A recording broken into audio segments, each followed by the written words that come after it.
How the fuck's it going, everyone? Back today with another video. So, hope yous are doing well. This time, I'm back with yet another kind of 10 list, however in no particular order this time.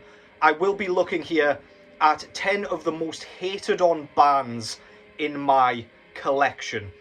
So, just a disclaimer, these aren't bands that I dislike, these are bands that I notice get a lot of hate for various different reasons. I'm going to try and stay away from kind of allegations for the most part, and like legal things like that, because just, I don't know, wires can get crossed, and I don't like to kind of get too far into that. I get into enough trouble over here for showing tits and gore, and God knows what else. So yeah. Just going to get straight into this thing. I've pulled out 10, as I say, and yeah, I'll rattle off my kind of reasoning for each as we go through. Your boy has pulled a muscle in his back, or he's got some sort of pinched nerve or something, so if I start grimacing halfway through, do not worry, I'm not grimacing at the bands, I just feel like I'm going to fold in half. So yeah, now that that's out of the way, what's going on in the background, first of all, is this one. So this is Krypts, with their, I think, 2017 sophomore full-length album entitled Remnants of Expansion. This is basically finished death doom, really sluggish, really atmospheric, very dark and gloomy and twisted, and very, very good. If you like that kind of cavernous sounding death metal, but not too, like, not on the brutish side by any stretch of the imagination, then give this a whirl. Any Death Doom head will like this band already. But yeah, this thing is absolutely fantastic, man. Go and check that out if you haven't already.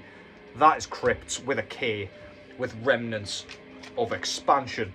Take a quick swig of coffee here, and we'll get straight into this shit. So first up, just as I said, I was staying away from the legal side of things. I'm going straight into the legal side of things.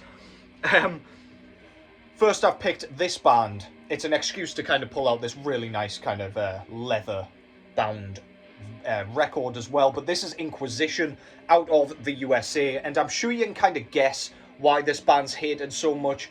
I've picked this band out of the swathe of bands that have had this kind of allegation kind of surrounding them.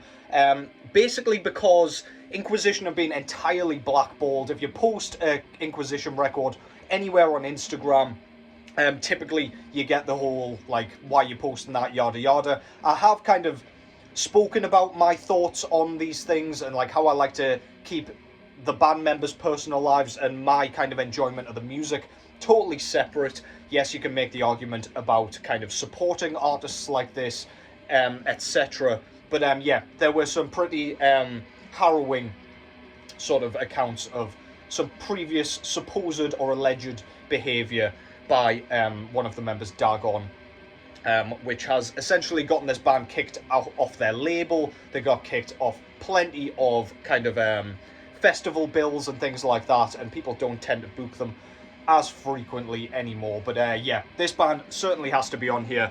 I'll try not to talk too much more about that. I will stay clear of it. But yeah, first up was Inquisition. Next up, I've gotten this one. So this is another USA band, this time Uada. And this is a black metal band that plays a sort of melodic black metal. And the reason this band got or gets so much hate or gets so much criticism is because their sound is almost entirely mimicking that of Mgłars out of Poland. Personally, I absolutely love this first album, Devoid of Light. Their later stuff goes a bit more melodic, but still very much in the Mgłar style.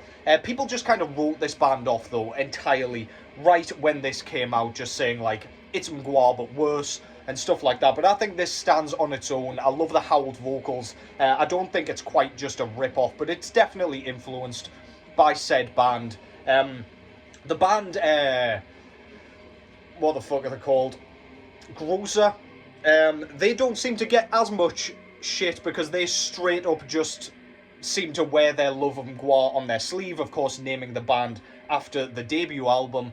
But yeah, this band gets quite a bit of hate, and I don't really see why, to be honest. I don't love the stuff after this that they've done, but I don't find it particularly offensive either, and I'm a massive Mgłar fan. But yeah, Devoid of Light's very, very good, especially if you like that style Oh my god, my back. Maybe it's just my kidneys shutting down, so if I die on camera, I do apologise. That's not how I intend this to go. Next up, out of the Netherlands, I've gone with Pestilence. Death metal band, of course. Kind of late 80s death metal as well, so their early stuff was very much thrash influenced. Martin van Drunen, now out of Asphyx, was in this project. This is their third album, Testimony of the Ancients. This band, nowadays, mainly because of their frontman Patrick Mameli, I believe his surname is, gets a lot of hate, and I totally see why. They had that whole controversy with the AI artwork and even artwork plagiarism, and then Patrick would go on social media rants kind of justifying it, making himself look like a total ass, distracting everyone from the music, which personally I don't love their later stuff. Anything after this I'm kind of not bothered. Spheres was okay for what it was, but yeah, he's just kind of made this band a bit of a laughing stock and a bit of a kind of target for criticism and hatred and basically mockery. This band's pretty much just a satirical parody of itself at this point because of Patrick and his social media activity. I love the first three albums, definitely don't write this band off, but to be honest, for good reason. The band gets quite a lot of shit, and I do feel sorry for the rest of the band members who seem to kind of keep relatively quiet on all the things Patrick likes to be so outspoken about. But yeah, Pestilence very much belongs on there for me. Next up, a pretty obvious one, out of Sweden. You probably know where this is going, and you probably knew this band was going to be on here somewhere. I have gone with the band Ghost, or Ghost BC, as they were at the time of bringing out this second album, Infestisumam. Ghost, because of all the satanic imagery, and because they kind of came up in the sort of metal scene, they're seen as a band that should be metal, whereas like their newer stuff is not metal at all. They use kind of hard rock mainly, but then they use elements of pop and different things like that, pop rock as well. Yet they still maintain the satanic imagery and the horror themes and things like that. So people tend to hate them, and it's always metalheads who hate them. Whereas I absolutely love Ghost. I think they've done a great job. It is gimmicky, it is fun, it is kind of, I don't know, funny at times. Like, you can't help but just laugh at how ridiculous some of it is. But I really like what they're doing. They wear their influences on their sleeve. The songwriting's brilliant. The musicianship's excellent. I've got all their albums to date, and I do plan on picking up the new one when that comes out. It's not a regular spin for me, but when I want someone challenging, well-written, hard rock with some kind of metallic, especially like traditional metallic kind of elements, then Ghost is a great band to throw on, man. This is a fantastic album as well, so go and check that out if you're only familiar with their more kind of commercially available poppy stuff. So yeah, Ghost absolutely belongs here. They get a ton of hate. It's almost a band that's popular to hate. I suppose it gets eyeballs on the band, so I don't suppose they mind too much. Next up, I mean, again, they had to be on here. I've gone with Burzum. So there's a couple of reasons for this. Mainly Varg and his behaviour and his views and his YouTube channel and all the early stuff surrounding the second wave Norwegian black metal scene. The stabbing of Euronymous, of course. The allegations of what, like, domestic terrorism and things like that he got in France at some point. And then just, I don't know, he's just a generally silly guy, and the band gets a lot of hate for that reason. I mean, if you post this band on Instagram, you might get your account taken down, you'll get the post snatched away, and yeah, it's just not worth the hassle. Also, the band, after like 4, 5, 6 albums, went down the ambient route, so all the black metal heads that just loved the early stuff, which I do, I'm absolutely in that boat, sort of just disregarded them, absolutely hated them, or hated him, I guess, because like the black metal wasn't there anymore and they just didn't like the style. Totally fair enough, but I don't know, I just think it's all silliness. There are so many bands with similar viewpoints, with similar like goofy, zany guys as their frontmen, but Burzum kind of was one of the first in the subgenre to be kind of wearing all that stuff out in the open. So yeah, Burzum had to be on there. Great album, by the way, Philosophum. Next up is a band, I think, that's just brought out a new album, and I mean, the hatred's kind of died down because it's not kind of cool to hate them anymore, but I've picked out Deafheaven out of the USA. This is Sunbather, and this is the only material from this band that I like. This is kind of black gaze, sort of shoegazy black metal. So it's very atmospheric, it's very pretty, it's very emotive. The pink imagery kind of turns all black metal heads off. It's like an elitism thing with this band. Whereas the music I find really chaotic and really quite enjoyable. I don't understand how a black metal listener can't enjoy like the more chaotic, sort of in-your-face moments of this kind of album. But then when it goes to the delicate, like plucking, the ambient passages, the more kind of sparse sections, which are quite, I don't know, prevalent on this record, I do kind of see why a black metal head, especially those who like just the necro kind of frostbitten black metal, and see why they'd be turned off by them. But I think this is great, man. The drumming's fantastic, it's ferocious, it's catchy at times, it is very thought-provoking, and yeah, I guess the pink just turns people off, which I guess you can't really do much about that. But I dig it. Again, not a regular spin for me, but it's very good nonetheless. Next up, another band that was always going to be on here, probably the thumbnail album that I pick. This is, of course, Metallica, one of the biggest names in all of metal, and to be honest, all of kind of band music in general, out of any genre.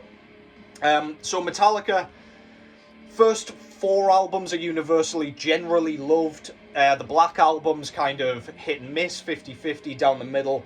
Their sort of dad rock, hard rock stuff after that is definitely shit on, and for good reason in my opinion. They did Lulu, Load, Reload, Saint Anger, Lars, let's get on to him, speaking of Saint Anger. His mixing ideas and mixing approaches, especially with the kind of abolition of the kind of bass guitar on And Justice for All. I believe that was his decision.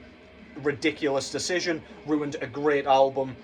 His sort of trash can sort of snare drum on Saint Anger, absolutely diabolical decision. And his just general unwillingness to improve as a drummer, even though he doesn't have to, I suppose, because the band's one of the biggest names in the world at this point. Just all these things comprised creates a lot of hate and a lot of like criticism. Them going back to the thrash roots after that hard rock phase just made everyone go, you guys don't actually want to do this shit. There is no way you guys like playing that sort of music anymore. You've already shown us that. Totally get it. I am very much a guy that likes the first 5 only. But yeah, Metallica, they had to be on. You already know. That was their first album, by the way, Kill 'Em All. Absolutely stellar thrash album. One of the very best of all time. 3 more. And I have gone with this band. So this is Batushka. And again, not super topical anymore because, like, there's been a few things that have made the attention kind of go elsewhere. However, Batushka brought out this album, Liturgia. This came out around 2016, I want to say. And then they had like a whole bunch of controversy surrounding the band members, like who wrote what, who owns the rights to the Batushka image and sound. They basically split into 2 Batushkas. One of them's clearly not making music that's very good, and definitely not in the same sort of quality realm as Liturgia. And the other one, I believe it's Christoph, he's called. He's been making his own version of Batushka, and that sounds exactly like this stuff and in the same sort of quality. So it's kind of clear to see who was in charge. I believe the other guy's called Bart, who was doing the kind of inferior Batushka. But yeah, at the time, this was like a whole shitstorm. Which Batushka do you want to listen to? Do you go and see them live? Just a load of like controversy and a whole shitstorm based around this band. As I say, it has cooled off a bit, and the kind of other Batushka that doesn't have the rights, or I don't really know what the legal side of things are, but they've started playing live. So yeah, I don't know. Maybe they've just agreed to disagree and they're both doing the damn thing. But yeah, Batushka out of Poland, that is. Great kind of doomy black metal. Next up, pretty obvious one yet again, but I've gone with Blood Incantation out of Colorado. Blood Incantation, I mean, if they didn't get so much hype at the very beginning, I don't think this band would be nearly as hated on as they are. I think the popularity alone has entirely kind of brought about this whole wave of criticism. Mainly because everyone's like, I don't understand why this band is getting more attention than other bands. I don't understand why people are liking the guitar wankery and all the pretentiousness surrounding this band. A lot of people think the guys look like nerds and they shouldn't be kind of poster boys for the death metal subgenre, as it were. And I totally kind of see all that. I know people like their metal to be exclusive, and they like to be the only ones listening to this band while it's cool, and then they'll drop off once they're too cool, as it were, and therefore not cool at all. I don't know. I like Blood Incantation still. I do get the point. I love Starspawn and the early stuff the best. But I do like this stuff a lot, even if people like Anthony Fantano and stuff have absolutely vaulted themselves onto that bandwagon and are jacking off all over this band as well. But I just think this band's great. I do really enjoy them. I do sort of get the point, like, there are better bands out there, or bands that I might prefer listening to, I should say. But if you like kind of proggy, weird, spacey death metal, then yeah, name me a better band doing it at the minute. Blood Incantation, out of Denver, Colorado. And that only leaves one. And I have gone, hopefully I've counted to 10 correctly here. I know what I'm like, your boy can't count. Number 10, I've gone with Dark Funeral. And you may be wondering, what the hell's Dark Funeral done to deserve, like, criticism or a place on this list? And to be honest, it's not a thing Dark Funeral have done, as opposed to something that the fans have done, and that is just make them popular. An early kind of second wave black metal band out of Sweden, jumping on bills with Cannibal Corpse, bands like that, like the bigger bands doing bigger tours, Decibel Magazine and all those kind of things, kind of pushing them as the face of black metal and stuff like that for such a long time. They're like basically your meat and potatoes black metal kind of band to just cover the genre when you're tossing them onto like a bill or a tour or a festival or something. And yeah, like the black metal elitism and hordes don't really like their bands to be pushed, and as soon as bands gain popularity, that's it for them. As for the music, they've been doing the same thing for years, ever since the 90s, kind of early to mid to late 90s. Ferocious black metal, very in your face, blast beats, screeches, all that kind of, all the tropes of black metal that we love, tremolo riffing. There's nothing about the music that should give this band any sort of criticism, or like, I don't know, the red dot should not be on this band really musically. However, yeah, just the fandom and the popularity has caused a shitstorm for the unfortunate Dark Funeral, but I hope they're making money out of it as a result. Well deserved, hard-working band. And that concludes that. Hopefully you've enjoyed that. It was just a quick idea that came to me while I was sat here. Your boy's back's killing, so I'm trying to rush this through. I'm going to go and lie horizontally so that I don't fold like a goddamn deck chair. Take care as always. Enjoy your weekends, motherfuckers. And I will catch yous in the next one.